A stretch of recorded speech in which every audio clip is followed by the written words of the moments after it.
பசங்களா இப்ப அப்பா ஒரு பாட்டு பாடுவேன், அது அப்படியே ராத்திரி.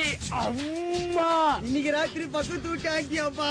8 வயசு ஆகல, பேசுற அப்பா பாடுறத ஒழுங்கா அப்படியே திரும்பி பாடுங்க. சரிப்பா. நேத்து ராத்திரி தூக்கம் போச்சிடி, அவ ஜியாவா அவ அஜாவா. பசங்களா பாடுனது போறோம், இப்ப அப்பா உங்ககிட்ட ஒரு கேள்வி கேட்கட்டா? எப்படி காலையில பால்காரன் உன்னை நாக்கு புடுங்கிற மாதிரி 4 கேள்வி கேட்டானே, அந்த மாதிரியா? அதெல்லாம் ரொம்ப கஷ்டமான கேள்வி, உங்களுக்கு ஈஸியான ஒரு கேள்வி கேட்கிறேன். நமக்காக யார் சுதந்திரம் வாங்கி தந்தது? யாரு வித்தாங்கன்னு சொல்லுங்க, அவர்கிட்ட யாரு வாங்கினாங்கன்னு நான் கேட்டு சொல்றேன். கேட்டு சொன்னாலும் நீ தப்பா தான் சொல்லுவ. இன்னொரு கேள்வி கேட்கிறேன், ஏரோப்ளேன் யாரு கண்டுபிடிச்சது? யாரு தொலைச்சாங்க சொல்லுப்பா, அவனை செருப்பால 4 சாத்தி சாத்தி கேட்டு சொல்றேன்.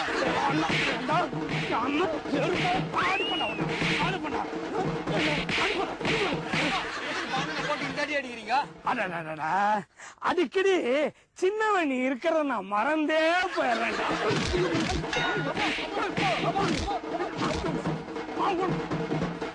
வண்டியில காலம் பேர் வாட்டுறதுக்குள்ள அவன் தாவு கிளியுது.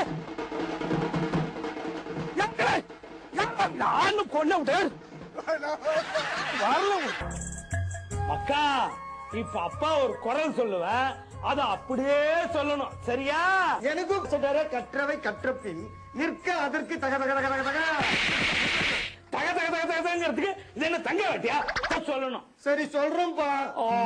4 பேருக்கு நல்லது நடக்கணும்னா எது செஞ்சாலும் தப்பு இல்ல. இது என்ன குரல்பா? கமல் குரல்பா, எங்க சொல்லு. 4 பேருக்கு நல்லது நடக்கணும்னா எது செய்தாலும் தப்பு இல்ல. இப்ப உன்னை அடிக்கிறதுல தப்பு இல்லடா, தப்பு இல்லடா. இப்ப நீ பேசுனது கமல் குரலடா. கமல் குரல்னா எப்படி இருக்கணும் தெரியுமா? 4 பேருக்கு நல்லது செய்யணும்னா எது செஞ்சாலும் தப்பு இல்ல. ஏய், இப்ப நீ பேசுறது மட்டும் கமல் குரலா? நான் பேசுறேன் பார். 4 பேருக்கு நல்லது நடக்கணும்னா எதுவுமே தப்பு இல்ல. பின்றா சின்னவன். டேய், இன்னொரு குரல் சொல்றான். இங்க பாருங்க, அங்கெல்லாம் பார்க்க முடியாதுடா, சொல்றேன். அத சொல்லுங்க. 4 பேர் நல்லா இருக்கணும்னா எதுவுமே தப்பு இல்ல. இது என்ன குரல்டா? விஜயகாந்த் குரல்ரா. டேய், உன்னை திருக்குறள் சொல்ல சொன்னா விஜயகாந்த் குரல் சொல்றேன், விஜயகாந்த் குரல் சொல்றேன். எப்பா அண்ணன் திருக்குறள் சொன்னாலும் அடிக்கிறீங்க, நான் பல குரல்ல சொன்னாலும் அடிக்கிறீங்க. நீயே எதனா ஒரு குரல்ல சொல்லு. டேய், காலையில இருந்து உங்களோட கத்தி கத்தி என் குரலே போச்சுடா. உங்களுக்கு குரல் செல்லாம் அப்பா அடிச்சுட்டு.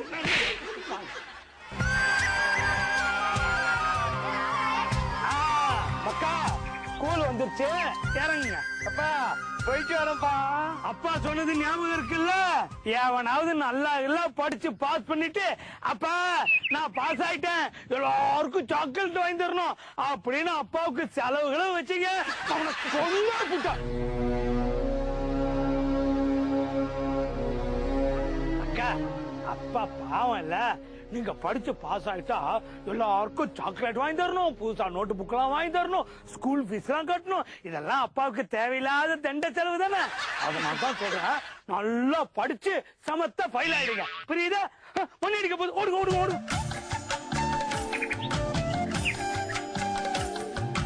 அப்பா டாடாப்பா, அப்பா டாடாப்பா.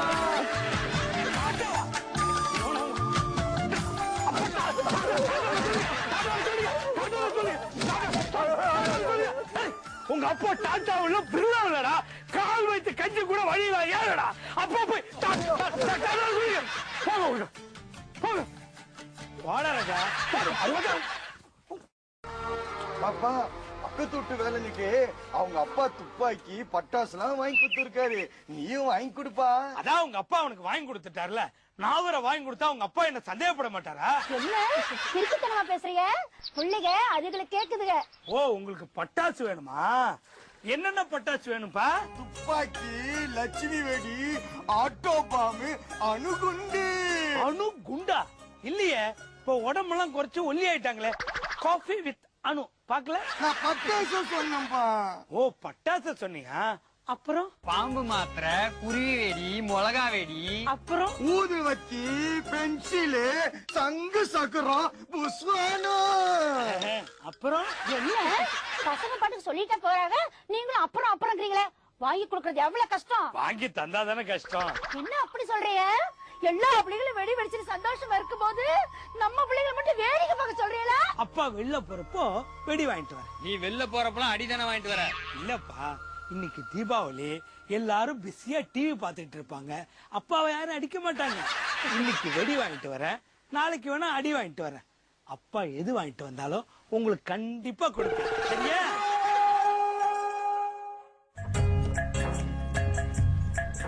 வரேனா? என்ன தம்பி, காப்பி வாங்க போறியா? ஒரு 1000 ரூபாய் இருந்தா கூட. வாங்கண்ணே. தம்பி, தீபாவளி வருது, குழந்தைகளுக்கெல்லாம் துணிமணி எடுக்கணும். ஒரு 1000 ரூபாய் கொடுத்தீங்கன்னா நல்லா இருக்கும். என் கிட்ட இருந்த வாழை வெட்டி அழுதுட்டு இருக்குமா? என் கிட்ட இருந்தாலும் நல்லாதான் இருக்கும். என்ன தம்பி இப்படி பேசுறீங்க? சரி வாங்க அப்படி போய் பேசுவோம். தம்பி, ஒரு 1000 ரூபாய் கொடுத்தீங்கன்னா நாளைக்கு என் தலைய அடமானம் வச்சாவது திருப்பி கொடுத்துருவேன். ஏன் இன்னைக்கே இந்த தலை அடமானம் வச்சா யாரும் காசு தர மாட்டாங்களா? ஏன்னா என் உயிரை வாங்குறேன். இன்னைக்கு சேட்டு கடை லீவு தம்பி. அப்ப நாளைக்கு எத்தனை பேர் வேணா? நாளைக்கு தீபாவளி போயிடும் தம்பி. ஐயோ, நீ காசு வாங்காம போகவே மாட்டேன்னு நினைக்கிறேன்னா பின்னாடி ஒருத்தன் வரான், அவங்க கிட்ட வாங்கிக்கோ. தம்பி, பின்னால யாருமே இல்லையே தம்பி. அதான் நீ இருக்கிறியே.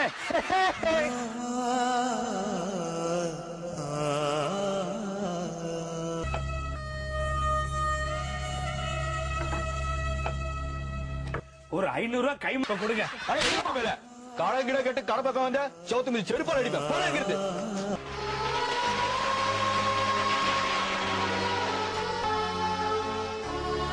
வருவார்ப்பா, உங்களுக்கு பட்டாசு துணிமணி எல்லாம் வாங்கிட்டு வருவாரு. எப்போ ட்ரெஸ் எடுத்துன்னு வருவாரு?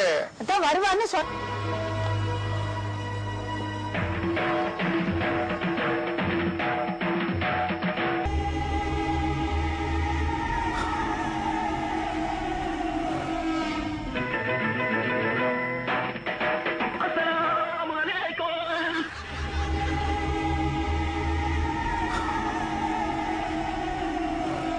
என்ன மக்கா, அப்பா தீபாவளிக்கு துணிமணி வாங்கிட்டு வரலையான்னு பாக்குறீங்களா? இனிமே நமக்கு தீபாவளி கிடையாது, ரம்ஜான் தான். சொல்லு ஆயிஷா. ஆயிஷாவா? என்ன அப்துல்லா, அம்மா இப்படி டென்ஷன் ஆறாங்க? அப்துல்லாவா? ரஹீம், நீயாவது எடுத்து சொல்லுப்பா. ரஹீமா? ஆமாப்பா, நாம இன்னில இருந்து முஸ்லிம். அப்பாவை தீபாவளிக்கு துணி கட்டு அடிக்கடி தொல்லை பண்ண கூடாது. சரியா? வாங்க. ஒன்றே சொல்வான் நன்றே செய்வான் அவனே அப்துல் ரஹ்மானாம். ஆண்டாங் இல்லை அடிமை இல்லை எனக்கு நானே எஜ்மானாம். மேரா நாம் அப்துல் ரஹ்மான், மேரா நாம் அப்துல் ரஹ்மான், மேரா நாம் அப்துல் ரஹ்மான், மேரா நாம். இப்படிதான் எங்க அப்பா தீபாவளிக்கு ட்ரெஸ் கேட்டா முஸ்லீமா மாறிடுவாரு, ரம்ஜானுக்கு ட்ரெஸ் கேட்டா கிறிஸ்டினா மாறிடுவாரு, கிறிஸ்துமஸுக்கு ட்ரெஸ் கேட்டா மறுபடியும் இந்துவாவே மாறிடுவாரு. இப்படி மாறி மாறி ஊர்லயே பெரிய கேப்